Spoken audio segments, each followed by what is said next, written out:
সপ্তাহ একেলগে চলা বেদেমে জোৎস্না সেই বেজৰ যি জোৎস্না ধৰিলে মনত পৰিছে সঁচাকৈ তেতিয়া ভাবিছিলোঁ ইমান ধুনীয়া ছোৱালী থাকে সেই কথা গোটেই কথাবোৰ আজি একেবাৰে এই কিবা চিনেমা নিচিনা চকুৰ আগত এনেকৈ ভাহি ভাহি গৈ আছে এইবোৰে অনুভৱ এনেকৈ মই ভাবোঁ আজি এইবোৰ কথা কৈ থাকিলেতো শেষ নহ'বই আৰু আমি প্ৰত্যেকেই যদি এনেকৈ এটি এটি যদি পুৰণা কথা হেৰি কৰোঁ আৰু এইটো আজি এদিনীয়াটো নহয়তো এমাহ হ'লেও বোধহয় শেষ নহ'ব তো এইবোৰে কথা আজি যিটো পুনৰ মিলন আমাৰ অনুষ্ঠান আজি সকলোকে লগ পায় ছাৰ বাইদেউসকলক লগ পায় বন্ধুসকলক লগ পায় মই ভাবোঁ অতি কমেও আৰু 25 বছৰ আমাৰ এই সজীৱতা আনিব বেছি নকওঁ শেষত আপোনালোক সকলো ইয়াৰ উপস্থিত সকলোকে ছাৰ বাইদেউসকল বন্ধুসকল আপোনালোক সকলোৰে সুস্বাস্থ্য দীৰ্ঘ জীৱন আৰু উত্তৰ ভগৱানৰ ওচৰত প্ৰাৰ্থনা কৰি মোৰ বক্তব্য সামৰিছোঁ।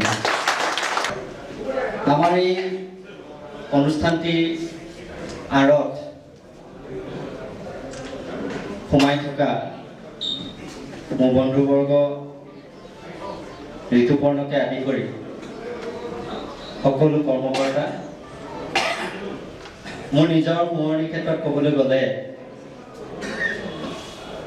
মোৰ মনত আহে মই বৰ চোকা বিধৰো নাছিলোঁ বৰ গেধা বিধৰো নাছিলোঁ মই মধ্যমীয়া পৰ্যায়ৰ ছাত্ৰ আছিলোঁ গতিকে বিদ্যালয়ত যিখিনি আনন্দ উপভোগ কৰিছিলোঁ বাৰ্ষিকভাৱে লগ নাপালেও 2 বছৰ বা 3 বছৰৰ মূৰত বা খুব দীঘলীয়া হ'লে 5 বছৰৰ মূৰত ফৰামখন আমি লগ হ'ব লাগে কাৰণ আমাৰ বহু সহপাঠী অসমৰ বাহিৰত আছে আমি সেইটো গমেই পাওঁ তথাপি তেখেতসকল সশাৰীৰে উপস্থিত নহ'লেও আমাৰ যিটো ইয়াত কমিটি হ'ব সেই কমিটিখনে তেওঁলোকৰ লগত আজিকালি সকলো কথা কমিউনিকেশ্যনে সম্ভৱ কৰি তুলিছে সেইখিনিও চিন্তা কৰিবলৈ মই এই মোৰ চমু বক্তব্যতে অনুৰোধ কৰিলোঁ শেষত সকলোলৈ ধন্যবাদ জনাই মই ইয়াৰ পৰা প্ৰস্তাৱ পোৱা নাই মই বহুত বছৰ এনেকৈ একচুৱেলি মোক বহুত ৱেইট লছ হোৱাৰ কাৰণে আজি বহুতে চিনি পোৱা নাই মোৰ ইয়াত বহুত মোৰ শিক্ষাগুৰুসকলৰ লগত মোৰ বহুত উত্তৰ এটা সম্বন্ধ আছিলে তেতিয়া ছাৰ থাকে নামটো শুনি পেলাই মনত পৰিছে আৰু মজুমদাৰ ছাৰ মনত পৰিছে আমাৰ বৰুৱা ছাৰ মনত পৰিছে বাকী সকলোৱে মই বেছিকৈ নকওঁ আজি আমাৰ ইয়াত আমি লগ পাই খুবেই সুখী আমাৰ যিসকল সহপাঠী আৰু শিক্ষাগুৰুসকলৰ যিটো আমাৰ সম্বন্ধ আজি আকৌ নতুনকৈ গঢ়াৰ নিচিনা হৈছে মই খুবেই সুখী মই গুৱাহাটীত বৰ্তমান থাকোঁ মই প্ৰথম কথা হ'ল আজি মই আহি পেলাই প্ৰথম দুখ লাগিছে কি মই আহিছোঁ মোৰ দুখেই লাগিছে মোক প্ৰথম লগ পাওঁতে মোৰ লাজ লাগিছে কি মোক চবেই কৈছে তোৰ কি বেমাৰ হ'ল দিনৰ পৰা ৰাতিলৈকে বোলে ডায়েবেটিছ পেচেণ্টৰ লগত লাগি থাক সেইকাৰণে তোৰ ডায়েবেটিছ হ'ল নেকি এইবিলাক বহুত ধৰণৰ প্ৰশ্নৰ সন্মুখীন হৈছোঁ আজি বা যি নহওক সেইকাৰণে মোৰ চাগে শিক্ষাগুৰুসকলে মোক চিনি নোপোৱাই হৈছে বাকী কিন্তু মই গোটেইসকলৰ লগত মোৰ সম্বন্ধ আছিলে তেতিয়া ছাৰৰ লগততো মই চাইকেল উল্টাই পেলাই আমাৰ অৰিজিটো আছিল নেকি সেই সময়ত তেতিয়া আমি তেতিয়া চাইকেল পঢ়িবলৈ যাওঁ চাইকেল উলিয়াই থৈ দিছিলোঁ 4খন বাহিৰত তেতিয়া অৰিঞ্জি মই এনেকৈ আমি কেইটামানে ছাৰৰ ওচৰত আমি পঢ়িব গৈছিলোঁ গধূলি যে ছাৰে যেনেকৈ আমাৰ এদিন উলিয়াই দিছিলে ছাৰৰ হয়তো মনত পৰে নাই কোনোবা মনত পৰে দেৱালীৰ সময়ত আমি স্কুলৰ ৰুমৰ ভিতৰত মানে ফটকা ফুটাইছিলে সৰু সুৰাকৈ কিন্তু তেতিয়া বাহিৰত ৰুমবিলাক সৰু সৰু বাহিৰত আহি কোনোবাই চাই থাকে এজনে গেটৰ ওচৰত যে কোনোবাই আহিছে নে চাবি এইফালে ফুটাম এনেকৈ ফুটাই আছে অভাৰ কনফিডেণ্ট হৈ গ'ল চব অভাৰ কনফিডেণ্ট হ'ল চবেই ফুটোৱা আৰম্ভ কৰিলে কোন সময়ত জানো মনোমোহন বুলি এজন ল'ৰা আছিলে মনোমোহন আজি অনুপস্থিত মনোমোহনে একদম লাহে ধীৰে একদম ফটকা এটা ফুটাবলৈ একটা বেঞ্চৰ তলত ফুটাব গৈছে ফটকাও ফুটিছে আমাৰ চেতি আছে মুখৰ আগত তাৰপিছত তেওঁৰ অলপ পিছত দেখিছোঁ হেৰি মনোমোহনৰ 2খন গাল ৰঙা যিয়ে নহওক বহুত এই সৰু সৰু কিছুমান একচুৱেলি যিবিলাক মেমৰি খুব আমনি কৰে আজি সেইকাৰণে মিলিত হৈ ভাল হৈছে আমাৰ অমিয় বাইদেউ চাগে মোক আজি দেখি চাগে চিনিও পোৱা নাই অমিয় বাইদেউৰ ঘৰত চাইকেল মাৰি আমি গধূলি গধূলি যাওঁ বাইদেউৰ যিখিনি বিজ্ঞান সেইখিনি আমাক বহুত সহায় কৰিছিলে মেট্ৰিক পাছ কৰাৰ যিয়ে নহওক আৰু সেনেকুৱা ধৰণৰ বহুত আছে বেছি ক'বলৈ গ'লে বহুত দীঘলীয়া হ'ব আৰু বহুতে ক'ব খুজিছে সেইবিলাক কথা একচুৱেলি আমনি কৰে আৰু ইয়াত আমি আজি ইয়াত লগ পোৱাৰ প্ৰথম কথাটো হৈছিলে কি আমি ইমান বছৰৰ মূৰত এনেকৈ লগ পাম বুলি কোনো ভবাই নাছিলে আৰু মই মানে অনুৰোধ কৰোঁ যে আৰু কাৰোবাৰ যদি এনেকুৱা ভাল পোহতীয়া কিবা আছে আমাক কৈ পেলাই যদি আনন্দিত কৰে ইয়াকে কৈ মই আজি সময় দিয়া ধমকিটো ছাৰে যদি আমাক এবাৰ দিয়ে আজি নথৈ আনন্দিত হ'ম ছাৰে ক্লাছত সোমাই আমি উৎপাত কৰি থাকোঁতে ছাৰ ছাৰ বহিয়ে কওকচোন শুনা মই এতিয়া অন্য এটা কথা কৈছোঁ মই কি কৈছিলোঁ এইটো কথা ক'ব নোৱাৰোঁ কিন্তু তেওঁ সদায় কৈছিলোঁ এই ৰাধনীয়া গম আহিলানে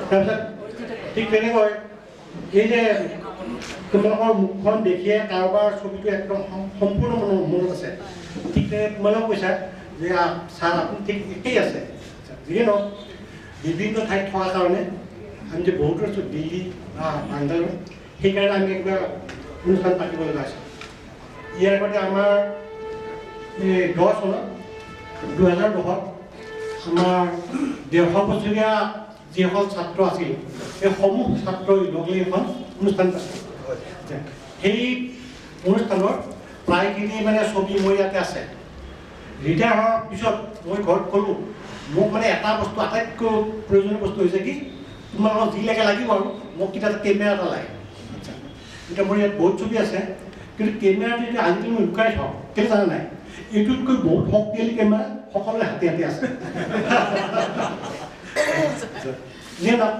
এইকেইটা কথা আৰু এই যে ক'লে যে এইটো ডায়েবেটিছ বা ইত্যাদি সেইটো কাৰণটো আমি নিৰ্ণয় কৰিব লাগে আজিকালি ল'ৰা ছোৱালীয়ে মানে যাতে একো নপঢ়ে মানে মোবাইল আছে ইত্যাদি ইত্যাদি আছে আৰু যিকোনো লেচনৰ যিটো লেচন আছে সেইটোহে পঢ়ে হয় নাই তাৰ বাহিৰে একো নপঢ়ে কিন্তু ইংলিছ মিডিয়ামৰ যিমান মিডিয়াম আছে তেওঁলোকে 90% 95% পাইছে কেনেকুৱা পাইছে মই বুজি পোৱা নাই মই তেনেকুৱা ল'ৰাক ইংলিছ মিডিয়ামৰ ল'ৰাক ইত্যাদি ইংলিছ কিতাপখন দিলোঁ মই যে তুমি এই ষ্টৰিটো পঢ়িবা সেইটো আছিলে লক্ষ্মীনাথ এইটো টেগৰৰ কাবুলিৱালা গল্পটো মই এতিয়ালৈ কিমানবাৰ পঢ়িছোঁ হিচাপ নাই মোৰ সেইটো মই ইংলিছত পঢ়িছোঁ ৰবীন্দ্ৰনাথৰ যিখন অৰিজিনেল কিতাপ সেইখনত পঢ়িছোঁ ইত্যাদি পঢ়িছোঁ এইটো মই পঢ়িয়ে থাকোঁ কিন্তু আমাৰ ল'ৰাবিলাকৰ কোনো বুদ্ধি নাই এই যে ক'লে অকণমান যে আমাৰ ল'ৰা যে নেহাঁহে ঠিক তেনেকৈ আমাৰ কোনো বুদ্ধি নাই মই যদি এটা হাঁহি উঠা কথা কওঁ তেওঁ নেহাঁহে হয় নাই ঠিক তেনেকৈ মানুহজনে যে তাত কিবা এটা লাগিছে মনত সেইটো আমাৰ দুখন গম নকৰে যিয়ে নহওক সেইটো চাগে আমাৰ সময়ে পৰিছে আকৌ এবাৰ কৈছোঁ আমি দূৰ ঠাইত থকাৰ কাৰণে এনেকুৱা অনুষ্ঠান পাতিছোঁ পাতিলে ভাল লাগে তোমালোকে যেনেকৈ কৈছা মোৰ তেনেকুৱা লাগিছে বহুতো মোক বৰ চিনাকি নাই কিন্তু কিছুমান দেখাৰ লগে লগে চিনাকি হৈছে এতিয়া মই এইখিনি ক'লোঁ হয়তো আকৌ মোৰ বহুত জমা আছিল জমা মানে ইমানখিনি থকা পিছা নাই শেষত গৈ ইয়াতে নলাই দেখোন এইখিনিয়ে ক'লোঁ আৰু আজি সভাত উপস্থিত থকা শ্ৰদ্ধাভাজন মোৰ গুৰু ডিম্বাশু বৰুৱা ছাৰ আৰু বাইদেউ ইতিমধ্যে আমাৰ চৰকাৰ মাধ্যমিক বালক বিদ্যালয়ৰ শিক্ষাগুৰুসকল শিক্ষয়িত্ৰীসকল আৰু নব্বৈ চনত হাইস্কুল শিক্ষণ অৱতীৰ্ণ হোৱা ছাত্ৰসকলক আগত আজি মই এটা এটি গীত পৰিৱেশন কৰিব লৈছোঁ মোৰ হ'ব পাৰে ব'হাগ দিনত মই মানে তোমালোকক লগ পাই সকলোকে লগ পাই মোৰ মনত যিমান ভাল লাগিছে সেই ভাৱনাটো প্ৰকাশ কৰিবলৈকে মই শুদ্ধ এটি গীত গাব লৈছোঁ ভুল হ'লে শুধাই ল'বা দেই মানুহে মানুহৰ বাবে যদিহে অকণো নেভাবে অকণি সহানুভূতিৰে ভাবিব কোনেনো সমনীয়া মানুহৰ বাবে যদিহে অকণো নেভাবে অকণি সহানুভূতিৰে ভাবিব কোনেনো সমনীয়া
সহানুভূতিৰে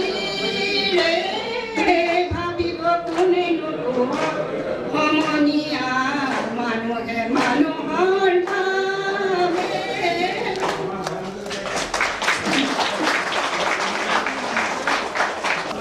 মোৰ ছাৰসকল, আমাৰ Chetia sir, Baruah sir, Majumdar sir, Kiran Baruah sir, প্ৰমুখ্যে বাইদেউসকল আৰু সহকৰ্মীসকল তথা প্ৰাক্তন ছাত্ৰসকল, মই আচলতে 1991 চনতহে এই বিদ্যালয়ত জইন কৰিছিলোঁ।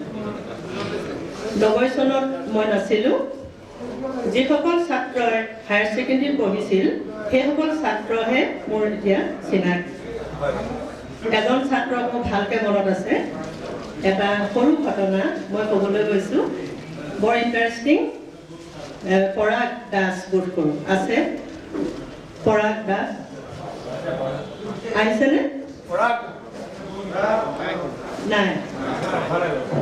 1991 চনত জইন কৰিয়ে সেই ঘটনাটো ঘটিছিল। ক্লাছৰ পৰা মই পৰাগক কথা পতাৰ কাৰণে উলিয়াই দিছিলোঁ।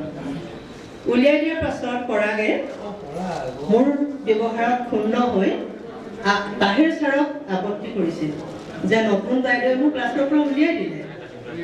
তাৰপিছত খঙতে সি ঘৰলৈ গৈ ইউনিফৰ্ম বেগ কৰি আহি আকৌ স্কুলত আহি পেলাই অকণমান কিবা কিবি কৰি আছিল আৰু মই এতিয়া নকওঁ সেইখিনি কথা।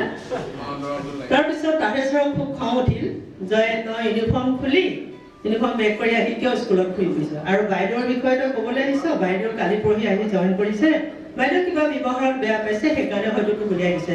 তাতকৈ কিন্তু খংকৈ কৈছে ছাৰে। তাহিৰ ছাৰক সকলো জানে। তাহিৰ ছাৰে খুব খঙত কোৱা কথাখিনি যেতিয়া কয়, তাৰপিছত অলপ অনুতপ্ত হ'ল পৰাগে। অনুতপ্ত হৈ মোৰ ওচৰত ক্ষমা বিচাৰিলে। কিন্তু এতিয়া পৰাগৰ লগত মোৰ সাংঘাতিক বন্ধুত্ব। পৰাগ মোৰ অতি আপোন। পৰাগে মোক য'তে দেখে ত'তে মাতে, ইমান ভাল লাগে। মানে সংঘাতে আনি দিয়ে জীৱনৰ নতুন তৰংগ। ঠিক মই সেইটো বিশ্বাস কৰোঁ। আৰু এইসকল যিসকল ছাত্ৰ মোৰ সন্মুখত বহি আছে, যদিও মোৰ অচিনাকি, মোৰ প্ৰতিজন ছাত্ৰ মোৰ অতি প্ৰিয়। আৰু মই আজি চিৰিটো বগাই উঠি আহোঁতে ভাবিছোঁ যে আৰু 25 বছৰৰ পাছত যদি মোক কোনোবাই সম্বৰ্ধনা জনাবলৈ ইয়াত নিমন্ত্ৰণ কৰে, তেতিয়াহ'লে মই হয়তো চিৰি বগাই উঠি আহিব নোৱাৰিম। সেইকাৰণে ভাবিছোঁ হাত দৈ আজিয়ে খাই লওঁ। আজিয়েই তোমালোকৰ নিমন্ত্ৰণ ৰক্ষা কৰি মই এইটো অনুষ্ঠানত উপস্থিত থাকিলোঁ। যিদিনা মই নিমন্ত্ৰণী পত্ৰখন পাইছিলোঁ সিদিনা মই অলপ কামত ব্যস্ত আছিলোঁ।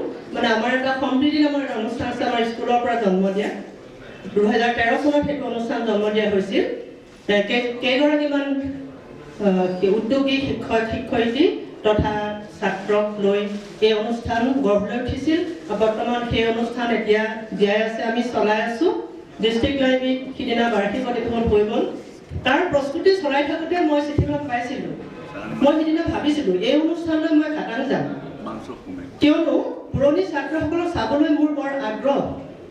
আমাৰ ছাৰসকলে সদায় কয় যে পুৰণি ছাত্ৰৰ মাজত যিখিনি গুণ দেখা পোৱা যায়, বৰ্তমান ছাত্ৰৰ মাজত মই সেইখিনি গুণৰ কিন্তু অভাৱ দেখিছোঁ। বিশেষকৈ ব্যৱহাৰত আজিকালি আমি স্কুললৈ আহি যিটো আনন্দ পাব লাগে সেই আনন্দত মই নাপাওঁ। মোৰ অন্তৰ অতি আৱেগিক হৈ উঠিছে তোমালোকক লগ পোৱাৰ পাছত, যে তোমালোকে আমাক যে এনেধৰণে সোঁৱৰণ কৰি ইয়ালৈ মাতি আনি আমাক ইমান শ্ৰদ্ধা জনাইছা, ইমান মৰম আগবঢ়াইছা, সেইখিনিৰ কাৰণে আমি সদায় তোমালোকৰ ওচৰত আমি কৃতজ্ঞ হৈ থাকিম। আৰু ভৱিষ্যতেও আমি তোমালোকক এনেদৰে লগ পাম বুলি আশা কৰিলোঁ। এতিয়া আমি ভাবিছোঁ যে আমাৰ বিদ্যালয়ক লৈ এটা গীত আমাৰ ৰেণু বুঢ়াগোহাঁই বাইদেৱে ৰচনা কৰিছিলে আৰু সুৰ দিছিলে আমাৰ বিদ্যালয়ৰ শিক্ষয়িত্ৰী অঞ্জুমণি ফুলকোঁৱৰৰ হাজবেণ্ড দামোদৰ দত্তই। গীতটি বৰ প্ৰিয়, হয়তো গীতটি শুনি তোমালোকেও ভাল পাবা। কিন্তু আমাৰ গীত গোৱা অভ্যাস ইমান নাই।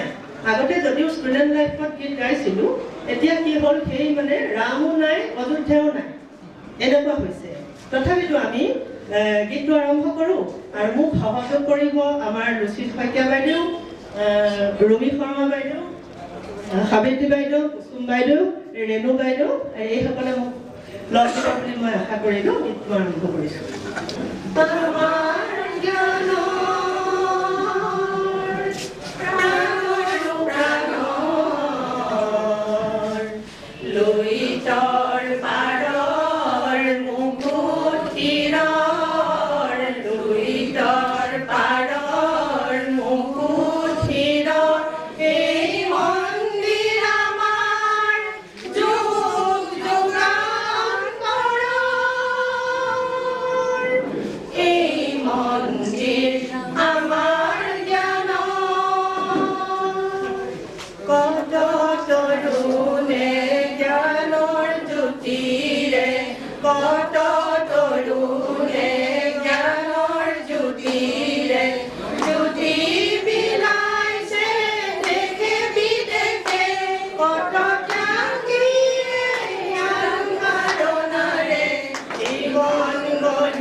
মোৰ এই গানৰ কলিতা জুবিন গানৰ কলিতা আজি লগত কম খাপ খোৱা নিচিনা লাগিলে সেইকাৰণে গাওঁ বুলি ভাবিছোঁ।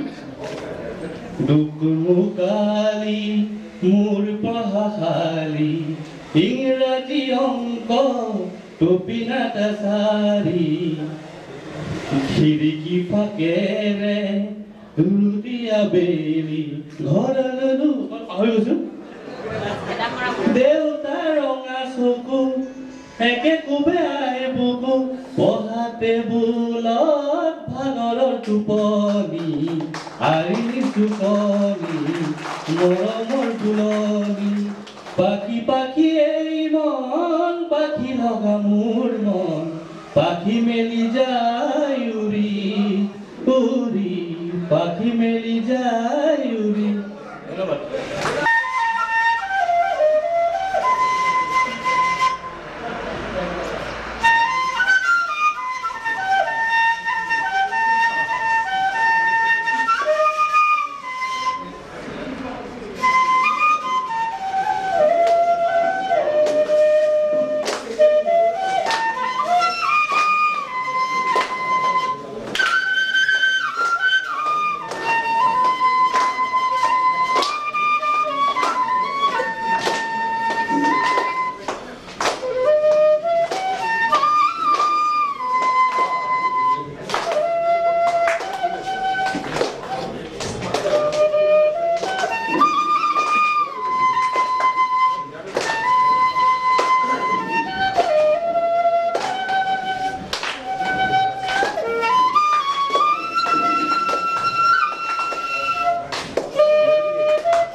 ধন্যবাদ।